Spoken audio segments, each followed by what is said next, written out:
Waalaikumsalam. Alhamdulillah, alhamdulillah, rabbil alamin. Wa bihi nasta'in ala kulli syai'in. Subhanallah.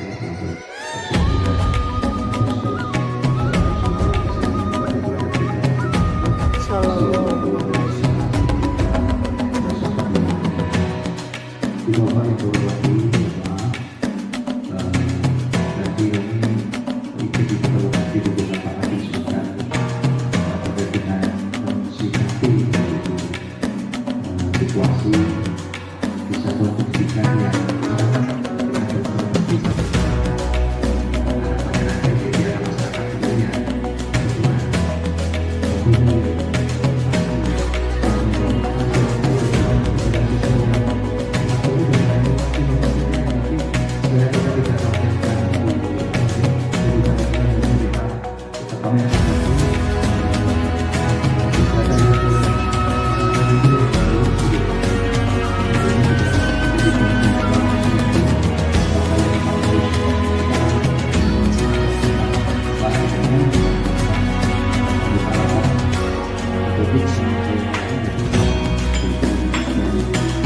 Terima kasih.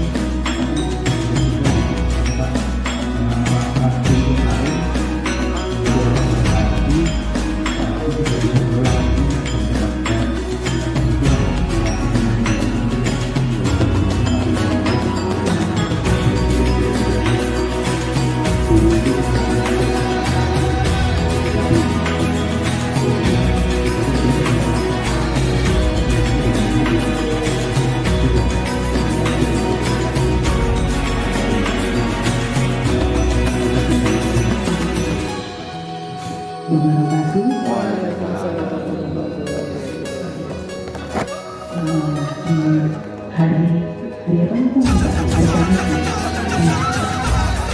Jumat.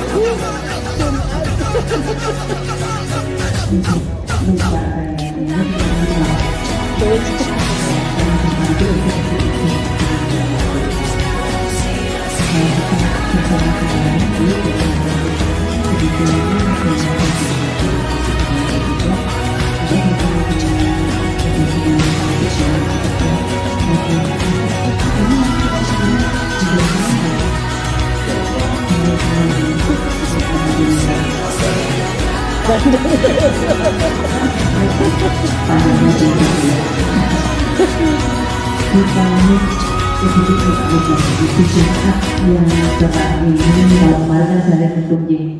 Bapak Ibunya di hari Kamis ini kita bertemu kembali. Sebetulnya ini rutin bunda-bunda yang istilahnya hari ini baru pernah hadir di PMO. Kita rutin di Kabupaten Banjarnegara itu mengadakan rapat PMO setiap tanggal di antara tanggal 1 sampai dengan 10. Nah, ini terkait dengan perkembangan pendidikan. Kami mendampingi, mengadvokasi terkait dengan pendidikan di Kabupaten Banjarnegara. Istilahnya kita juga melihat raportnya dan alhamdulillah untuk saat ini Banjarnegara sudah masuk di angkatan 3 terkait dengan sekolah penggerak. Dan ini nanti selain dari yang biasanya Bunda Ros yang merah hijau kuning itu nanti akan kita lihat, tapi di awal ini kita akan bersama-sama melihat dalam arti progres rapot pendidikan sekolah penggerak. Kalau di Banjarnegara ada sekitar 29 dengan SMA 1, ya. SD-nya 10, PAUD-nya 9, SMP-nya 9, SMA-nya 1, jadi 29. Nah, tapi kalau untuk wilayah dinas pendidikan kan memang PAUD, SD, SMP itu.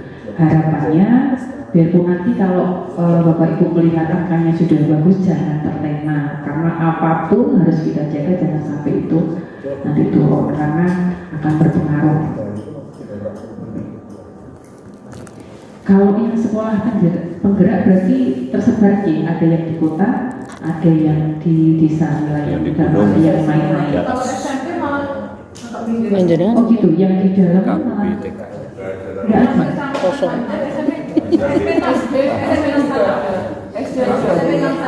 Saat itu Pagentan jauh dari sini juga. Sangat. Bayangannya Bunda Garas Pak, lalu maksudnya jalannya kelok-kelok. Belok naik turun. Hanya belok kanan kiri Bu. Dari arah yang arah Kober masuk naik lagi. Oh, beda lagi, lewat sini nih yang beda. Madukara lewat Madukara Singomerto. Yang tidak bisa dilalui mobilku. Udah Pak Beli jangan ke sana ke sini aja. Ini aja kan ini aja tidur sedikit. SD 2 kali kan harus pakai jembatan. Kali bening ya. Jembatan kan hanya bisa pakai motor. Ada. Iya ada SD negeri 2 kali sama Itu sekolah penggerak. Iya. Hebat-hebat. Kemarin saya sudah sampaikan ke Pak Warko. Kuwi mah perlu dikunjungi sing angel. Kalau bisa kita ke depan, misalnya kita rapat PMO-nya diselenggarakan di sekolah penggerak. Sampai kita Keren. Di Kaliwungu. Dom lagu. Implementasi kurikulum merdeka ini apakah sudah betul-betul diimplementasikan atau karena pengalamannya angkatan 1 2 ternyata begini ya Mas Pulut yang tahu banyak di sekolah penggerak tapi ternyata pembelajarannya itu masih tetap biasa Sebutannya saja. Dok. Jadi istilahnya ini bisa menjadi istilahnya pembelajaran kita semua. Jadi kita bersama-sama lihat Tidak seindah bayangan. satuan yang didekannya kok kita senang gitu. Tapi asal tidak merepotkan Pak Parto bagaimana selalu asal Mulai tidak sekolah merepotkan inti Malang jangan Masalahnya kepala mengada-ada desa sing gitu. gitu. Nanti malah minum sendiri-sendiri. Boleh. Karena ini akan menjadi evaluasi kita semua. Karena apapun alasannya yang namanya kebijakan sekarang semuanya itu harus untuk murid gitu. Pinter-pinternya guru kalau tidak mengimplementasikan buat anak didik buat apa? Karena tujuannya kan 3 memang 1 murid, 2 murid, 3 murid. Jadi jangan sampai sudah jadi sekolah penggerak tapi kalau apa istilahnya pembelajarannya masih tetap biasa saja. Pak Parto kalau seperti itu bagaimana? Siap. Oh, cuma belajar saja bisa. Yang nggak bisa Jawa Timur begitu. Iya. Gitu tidak apa-apa. Biar kita berjalan-jalan. Iya. Jalan. Iya. Asik Belajar kayaknya. satu. Iya. Kota. Apa? Sini desa nih kayak rumah Kalau pengen orang yang mau Pak Gendang papat. Yang pengen nang kota lah. bukan karena bukan. Wes biasa nang desa ya. Galak emang. Medeni. Itu di produk perasaan sidik begitu biar terbuka wawasan mindset itu. Sepertinya seperti itu Pak Wartoni, Pak Doko. Kemudian yang kedua, eksplorasi sudah ya. Sudah semua SMP ini. SMP ini yang SD, guru penggerak SD. Kepala sekolah penggerak SD Sudah 100%. sudah 100%. Nanti kita buka lagi nih Pak ini. Nggih. Yakin. Yakin. Siap.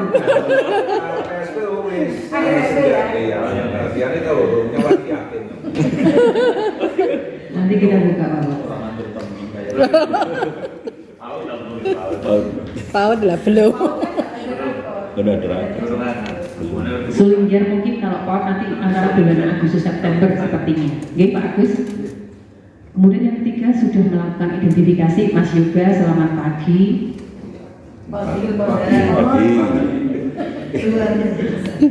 Yang nomor 3 sudah ya? Sudah semua? Ini berapa guru penggerak? 4 nih? Kepala sekolah penggerak 4. Ini kayak penggerak. Sekolah penggerak? Iya. Sekolah penggerak? Bunda ini juga 4 tadi. Tapi sih jawab hiji tok. Liane idem. Juru bicara. Idem liane idem.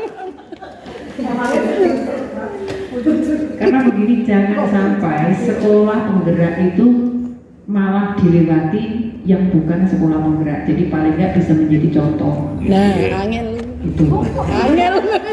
Kalau kita berbicara menjadi contoh itu pikirannya jangan ke sarpras, Enggak. itu. Tapi bagaimana Kualitas pembelajaran enggak. Ibaratnya orang baru siji kurang. jangan kesabaran, tapi terkait dengan apa pergerakan di bawah. kami itu loh sekolah muda apa yang harus dilakukan itu bisa dipahami ibu. Sekolah muda. Iya, apalagi kalau fasilitas masih bunda terus. Ya. Yang boleh juga pakai sama pengawas. Antemi. Antemi. Kasih saya kok bonus. Iya. Iya sih, biasa kita keluar. Riyen ten anu kordak baca sareng-sareng. Riyen ten Iya. Kembali lagi kalau kita berbicara terkait karakteristik, karena sekolah penggerak itu merupakan program kolaborasi, jadi tidak bisa berdiri sendiri. Sekarang itu eranya sudah berkolaborasi, bersinergi, kerjasama. Tidak ada yang namanya paling pinter, tidak ada pinter kalau nggak bisa berkolaborasi, nggak bisa bersinergi juga percuma. Dan ini dengan pemerintah daerah di mana komitmen Pemda menjadi kunci utama. Dan di sini di awal dulu sudah ada kesepakatan ya MOU dengan pemerintah daerah dan ditandatangani oleh kepala sekolahnya yang diseleksi. Kemudian program ini juga terintegrasi dengan ekosistem hingga seluruh sekolah di Indonesia menjadi sekolah penggerak. Jadi tidak bisa berjalan sendiri, tapi ekosistem pendidikan harus bisa diciptakan dan berjalan dengan baik. Kemudian yang keempat, intervensi dilakukan secara menyeluruh, mulai dari SDM, kemudian pembelajarannya, juga perencanaan, tidak lupa digitalisasinya, kemudian pendampingan pemerintah daerah.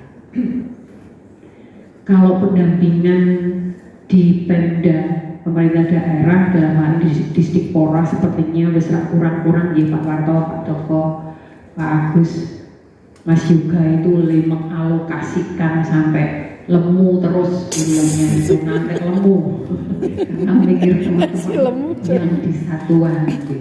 Kalau saya kurang tapi beliau nggak tahu sibuk nggak tidur tapi tetap lemu gitu. Aneh banget. Manusia aneh. Semakin stres semakin lemah. Dan pendampingan itu dalam selama 3 tahun ajaran sekolah dan kemudian sekolah melanjutkan upaya transformasi secara mandiri. Jadi nanti setelah tahun ketiga ada handover dari pemerintah pusat ke pemerintah daerah itu. Jadi karena selama ini kan sekolah penggerak ya sebetulnya alhamdulillah ya dapat pendampingan secara luar biasa.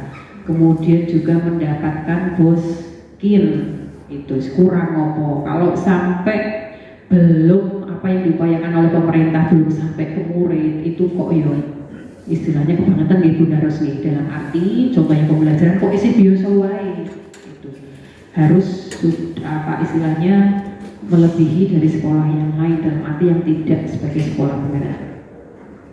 Nah tujuannya itu akan mengakselerasi sekolah untuk bergerak 1-2 tahap lebih maju dalam waktu 3 tahun ajaran. Harapannya seluruh sekolah bergerak mencapai tahap 4. Terlalu kecil nggak bisa dibaca nih. Bisa nih, berarti masih bagus. Kalau kita bicara hasil belajar, otomatis terkait lingkungan belajar, pembelajaran, dan juga refleksi diri dan juga penimbasannya.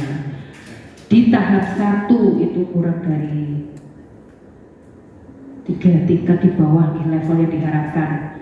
Masih terjadi perundungan menjadi norma. Secara rutin mengalami gangguan. Di tahap 2 antara 1-2 tingkat di bawah level yang diharapkan. Perundungan masih terjadi. Kemudian, tapi ini tidak menjadi norma. Belum memperhatikan kebutuhan dan tingkat kemampuan murid. Kemudian tahap 3, ini di level yang diharapkan. Perundungan tidak terjadi, kemudian sesuai dengan kebutuhan dan tingkat kemampuan siswa. perencanaan program dan anggaran berbasis refleksi diri. Kemudian guru mulai melakukan refleksi dan perbaikan pembelajaran. Tahap 4-nya, nah ini merupakan tahap di atas level yang diharapkan. Aman, nyaman, inklusif, dan menyenangkan. Berpusat pada murid. Perencanaan program dan anggaran berbasis refleksi diri, refleksi guru dan perbaikan pembelajaran terjadi, dan kepala sekolah serta guru aktif mengembangkan kombel. Nah, kalau kita melihat tujuan ini sesuai dengan tahapannya, kira-kira sekolah penggerak yang Bapak Ibu yang Bunda pegang itu di tahap berapa? Tahap Tahap berapa kira-kira? tahap 1. Sugeng Ninja Pak Jadi, kalau saya kok lebih sering panggilnya Cak Hampir Lontong ya. tahap 2. Aku sih kalau soal itu ya aku minggir. Gitu. Jadi kita perilaku, berbudi pekerti, anak soleh, anak baik, sebagai contoh. Misalnya anak hari ini terlambat nih Bapak, besok tidak terlambat. Terima kasih ya, sekarang sudah bisa hadir tepat waktu. Itu seperti itu akan membangun rasa percaya diri lebih. Anak pintar gitu boleh nggak Bun? Anak pintar nggak apa-apa, itu kalau Nanti yang bodoh merasa kita bisa menemukan. Tidak, kita bagaimana mengemas kalimatnya. Kalau selama ini kan lebih cenderung ke fisik nih. Itu pasti itu banyak dan itu tidak disadari. Oh, enggak. Mulai sekarang dirubah hal seperti ini karena apalagi pemahaman terkait dengan perundungan. Oh ternyata ini masuk perundungan ya ternyata. Padahal Gojek. Ini tak sering dirundung. Saya ini Korban perundungan. Korban. Terus panggilannya gosing. Iya. Sebetulnya perundungan tidak hanya terjadi dari mana sekolah, karena kita punya dalam arti memang punya PR untuk mempertahankan ini jangan sampai di tahun-tahun depan itu indikatornya itu menurun. Gitu. Ini secara persentase ya. Kalau kita lihat capaian persatuan itu ada yang naik turun. Kalau ini kan kita persentase secara keseluruhan. Begitu ya Mas Ketut? Persentase keseluruhan. Tapi kalau kita melihat hasilnya rapat pendidikan persatuan pasti ada angka naik turun. Ada juga yang turun. Itu. Jadi ini persentase secara umum banyak negara itu 1% itu. Karena apa? Kalau melihat grobogan itu merah, itu sudah sekolah penggerak angkatan 1 ini jadi sorotan besar. Nah, kenapa